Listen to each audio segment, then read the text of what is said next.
welcome back everybody. Today we're going to be working on some more organization in the garage.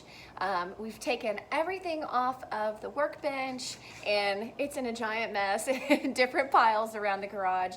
We're going to be putting up a custom shelf on one wall, and then we're also going to be working with some shelves on the pegboard as well to help make the pegboard area more organized. So we're going to be building a French cleat today. We want to hang this shelf on the pegboard, and to do that, the best way that I found to hang something long and something that's possibly going to hold quite a bit of weight is to make a French cleat. So we've got a piece of plywood here, and we're going to cut it to the length of our studs on the back of the pegboard. And then to make the French cleat, you actually cut the board in half at a 45-degree angle. So let's follow along. We'll get the French cleat up, install this shelf, and you can see how sturdy and helpful it is in organizing your space. Okay, so if you want to install a shelf on your pegboard, just make sure that you measure the pegboard to find the support boards that you've installed to put the pegboard up. So ours, and a lot of times these are installed on studs, so we installed our support beams behind the pegboard only every other stud, which means we're working with about a 34-inch gap between the boards. So I've measured my piece of plywood. You can use any kind of wood for the cleat. A piece of plywood works great. So I measured it to 34 inches.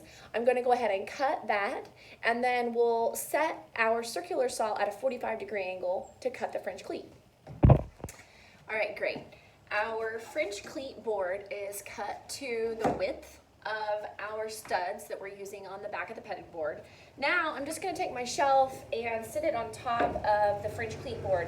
My piece of scrap wood is actually a little too wide for this board, so I'm going to line it up against the top edge, making sure it's nice and flush all the way across the top, and then I'm just going to mark this so that I can cut off that excess. I don't really want my French cleat sticking up above or below my shelf, so we're going to cut that off, and then we'll cut the French cleat board. All right, the board is cut to the same width as our shelf, so now all I'm going to do is mark it from one side, and then put one mark all the way down the middle, which is where we are going to put our 45-degree cut. So my board is about 5 inches, so I'm just going to mark right in the middle at 2.5 on both sides. And then this is nice and flat, so I'm just going to use the shelf to place it on top. And we'll put our mark right down the middle. The French cleat doesn't have to be perfectly even on either side, but it works well for cutting, and it does make it easy for hanging as well. All right, so the next thing that we want to do is adjust your saw so that it'll actually cut at a 45-degree angle. It's always set to 0. So on the very front of mine, it has a tightener. So I loosened that up. We're going to move that out all the way to the 45, and then we're going to tighten it back down. And so now, when our plate is flat against our board, our saw blade is going to cut at the angle that we want.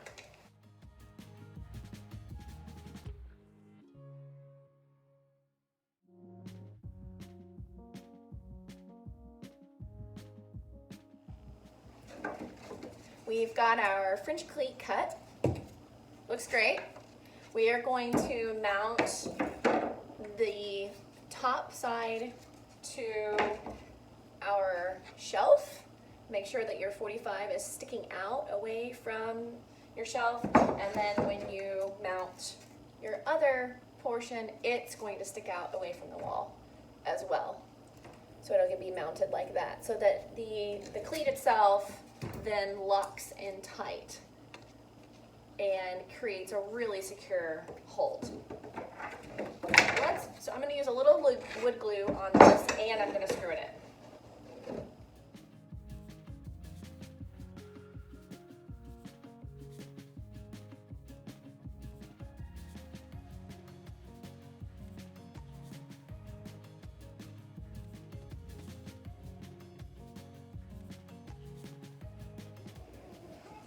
Once you have the back of your French cleat installed on your wall, you just marry that with the shelf and you are all set.